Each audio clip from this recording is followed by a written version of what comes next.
Photo નથી પાડતો દીકા.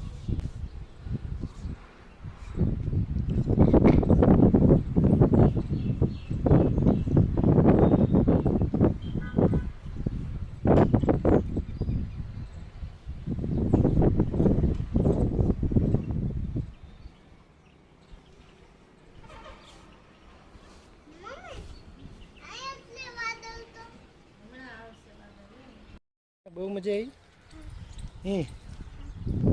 શું મજા આવી?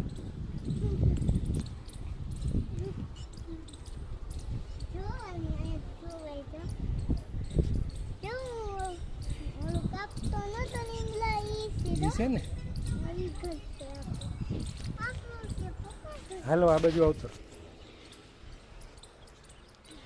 જો ભાઈ માહોલ જામ્યો છે વરસાદનો. અમને એમ હતું કે હવે નહીં આવે, પણ જોઈએ હવે કેમ થાય છે. હજી તો વરસાદ નથી, કદાચ આવશે ખરો.